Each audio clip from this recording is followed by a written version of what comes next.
কিয়ামতের ময়দানে বান্দা জাহান্নামে থাইকা আল্লাহকে ডাকবে, ইয়া হান্নান ইয়া মান্নান।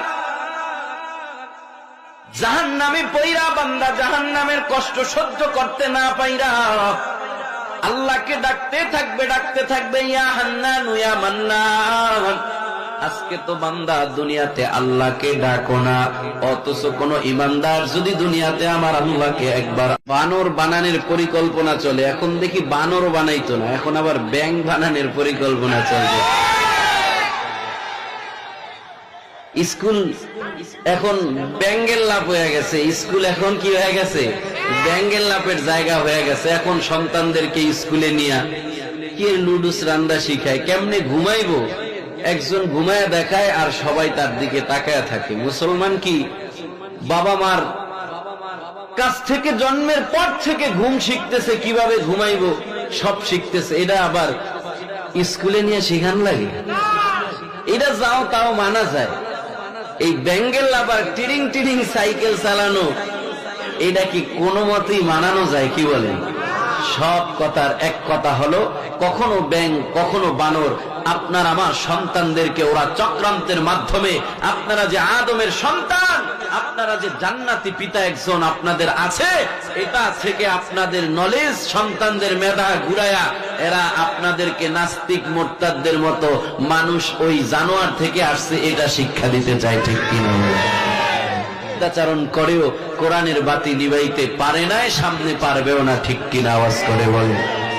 অবরগুনি এলাকার মুসলমান যুবক, জীবনে কত রাত্র আড্ডা দিয়া কাটাইছো দেখো, চায়ের দোকানে আড্ডা দিয়া কত রাত কাটায় দিছো, পার্টি অফিসে পার্টি করতে যায় কত রাত কাটায় দিছো, আজকের এই একটা রাত্র আল্লাহর জন্য দিয়া দাও না রে ভাই। যুবক পায়দারে বলি এখনো সময় আছে, আসো আল্লাহর জন্য আজকের এই রাত্রটা বরাদ্দ করে দাও। বলা যায় না এই রাতের উসিলা করে আমার আল্লাহ কিয়ামতের ময়দানে হয়তো ডাক দিয়া জান্নাতি বানায় দিতে পারে। ঠিক কিনা বলে? আল্লাহ বলেন, ইয়া আইয়ুহাল্লাযীনা আমানু বুতাগু ইলাইহিল ওয়াসিলা। ওরে ঈমানদারের দল, আল্লাহকে পাওয়ার জন্য ওসিলা তালাশ কর, ওসিলা তালাশ কর।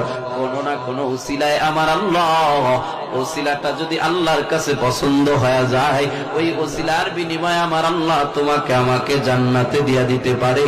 কারণ আমার আল্লাহর দয়া আছে না নাই? কিয়ামতের ময়দানে বান্দা জাহান্নামে থাইকা আল্লাহকে ডাকবে, ইয়া হান্নান ইয়া মান্নান। জাহান্নামে পইরা বান্দা জাহান্নামের কষ্ট সহ্য করতে না পাইরা আল্লাহকে ডাকতে থাকবে, ইয়া হান্নান ইয়া মান্নান। আজকে তো বান্দা দুনিয়াতে আল্লাহকে ডাকো না, অথচ কোন ইমানদার যদি দুনিয়াতে আমার আল্লাহকে একবার আল্লাহ বলে ডাক দেয়, আমার আল্লাহ ইমানদারের একবার আল্লাহ ডাকের জবাব কম পক্ষে 10 বার দান করে। অবরগুনি এলাকার মুসলমান গো,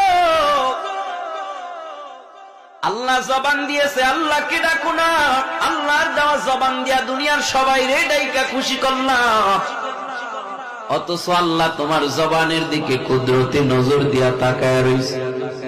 এরে আমার আদরের গোলাম, আমি আল্লাহ তোর জবানটারে পবিত্র করে রেখেছি আমাকে ডাকবি বলে। আজ দুনিয়াতে আইসা তোর জবানে কথা আমি আল্লাহ ফুটায়া দিলাম, ওই কথা দিয়া মিষ্টি মিষ্টি ডাক দিয়া তোর মাকে খুশি করে দাও, বাবাকে ডেকে ডেকে খুশি করে দাও, অথচ আমি আল্লাহকে একবারও ডাকো না। ও মুসলমান গো, জাহান্নামে যাওয়ার পরে জাহান্নামীরা আল্লাহকে ডাকতে থাকবে, আল্লাহ ও আল্লাহ, জাহান্নামের আগুন আর সহ্য হয় না, বাঁচান বাঁচান, জাহান্নামের আগুন থেকে বাঁচান। বান্দা ডাকতেই থাকবে, ইয়া হান্নান ইয়া মান্নান। আজকে তুমি দুনিয়াতে একবার ডাক দিলে আল্লাহ সম্পর্কে তোমার একবার ডাকের জবাব 10 বার দেয়, অথচ বান্দা ওই জাহান্নামে পইরা যখন আল্লাহকে ডাকবা, একবার 2 বার 3 বার ডাকলে আল্লাহ সাড়া দিবে না, কম পক্ষে আমার আল্লাহ 10,000 বছর পরে তোমার একবার ডাকে সাড়া দিব। বান্দা ডাকতেই থাকবে, ডাকতেই থাকবে, ডাকতেই থাকবে। মানুষ বড় উদাহরণশীল, উদাহরণ দিলে বুঝে আসবে। অনেক সময় দেখবেন বাবা অফিস থেকে অথবা কোনো কাজ কর্ম করে বাড়ি করে ফিরছে, আইসা দেখে সন্তান তার পছন্দের জিনিসটা নষ্ট করে ফেলেছে। রাগের মাথায় বাবা সন্তানের গায়ে আঘাত করে বসে। অমনি ভাবে সন্তান কান্না করতে আরম্ভ করে। তবে সন্তানদের কান্না দুই ধরনের, কেউ শুধু কাঁদতেই থাকে, কাঁদতেই থাকে, বাবা কেউ ডাকে না, মা কেউ ডাকে না। আবার কোন কোন সন্তান বাবার মায়ের খেয়া মা মা করে কাঁদতে থাকে, মাকে ডাকতেই থাকে। ও মুসলমান গো, কিয়ামতের ময়দানে নাফরমান দুই ধরনের হবে। এক ধরনের নাফরমান কাইফা তাকফুরুনা বিল্লাহি ওয়া কুনতুম আমওয়াতা ফাআহইয়াকুম সুম্মা ইউমীতুকুম সুম্মা ইউহয়ীকুম সুম্মা ইলাইহি তুরজাউন।